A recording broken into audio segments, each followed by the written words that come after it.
Julie Wakefield says, Ken, you need to come to Connect. Connect is the name of our event. Our national event is called Connect. So tell me when this event is, and if I can fit it in my schedule, I will be there. Yeah, it's April 16th, 17th, and 18th. Chaz, I'm gonna make a really. This wasn't planned. It was. Yeah, I know, right? If you are still looking for speakers, if you're looking for anyone to keynote or do whatever at the event, count me in. All right, we are. So will you write that down? I'm going to go get with our team today. We just had our meeting today.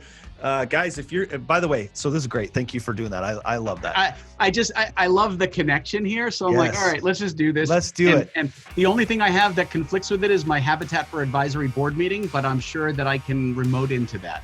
Guys, you're looking at this live as we are talking about. Oh yeah, I went to my calendar. I said, okay, April 17th, I've got my Habitat for Humanity Advisory board meeting. I'm like, I can work everything else. I can work around. Well, we'll have you there. It would be our honor. We'll make it work in your schedule.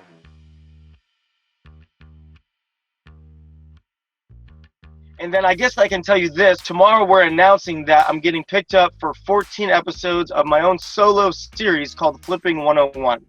Awesome. Which you are the first person I'm telling about this. Man, I'm yeah, on a video or audio. And it's really cool, man. It's all about me helping rookie flippers get through the process without losing it all. So I'm really excited about this project, and it gives me an opportunity.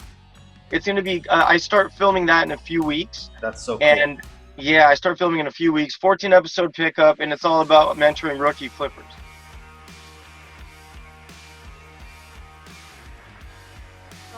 Well, I was at the University of Minnesota, and I really had fallen in love with the game, and I knew one thing for sure: I want to stay in the game. And I was a journalism major, and I wanted to be a sports journalist, but I wasn't really sure how to get there, what the route was going to look like. So my goal was just get a job in sports and somehow work my way into sports broadcasting. But whatever I did, I needed to work in sports, and that's really exactly what happened. I went over to work for the Timberwolves. I started in the marketing department, working with as a corporate account supervisor. And that was a great job as well. Taught me a lot about how an organization is run. But on the weekends and on evenings, I was getting gigs, interviewing people, doing high school games, doing college games. And so eventually, it took 5 years. The Timberwolves moved me over into their broadcasting department. And then I got hired by ESPN to cover WNBA. And so it grew from there. But it was really that just what for me it was, I really was clear on that focus of I need to stay in sports.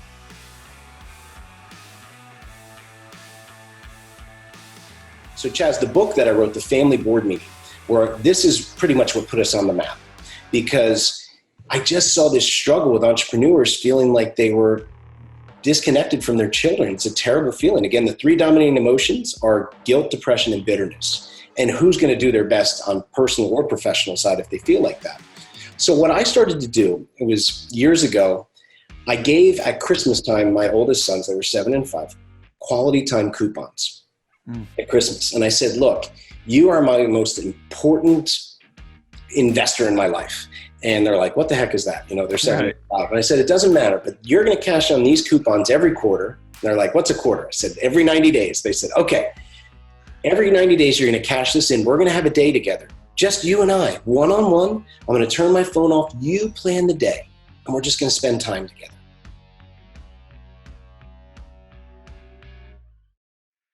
We had this catamaran tour, and on this catamaran, there was way too much drinking, and I was number one, right? Problem is, when I was down and depressed, I was getting blackout drunk multiple times a week. So I go down there pretty fresh from that kind of scenario and got totally wasted, was a total jerk.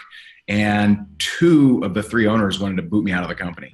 Wow. Now at that time, I was not the number 1 earner. I was an up and comer.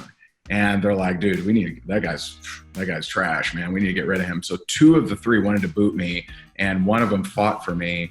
And the next morning I wake up and I realized, I had one of my buddies was there, and he's like, dude, yeah, it wasn't good yesterday, man. I'm like, great. And so I walked down to breakfast, and I opened the door because this was a company like trip, right? So there's like maybe 70, 80 people is my guess there. And I opened the door, they're all there at breakfast. And it was like a record skip, right? Because they all like turn and look at me, and you just see disgust, disappointment. There's that guy, the entire room. And I said, you know what? I got to own up to this. I went to every single table and apologized.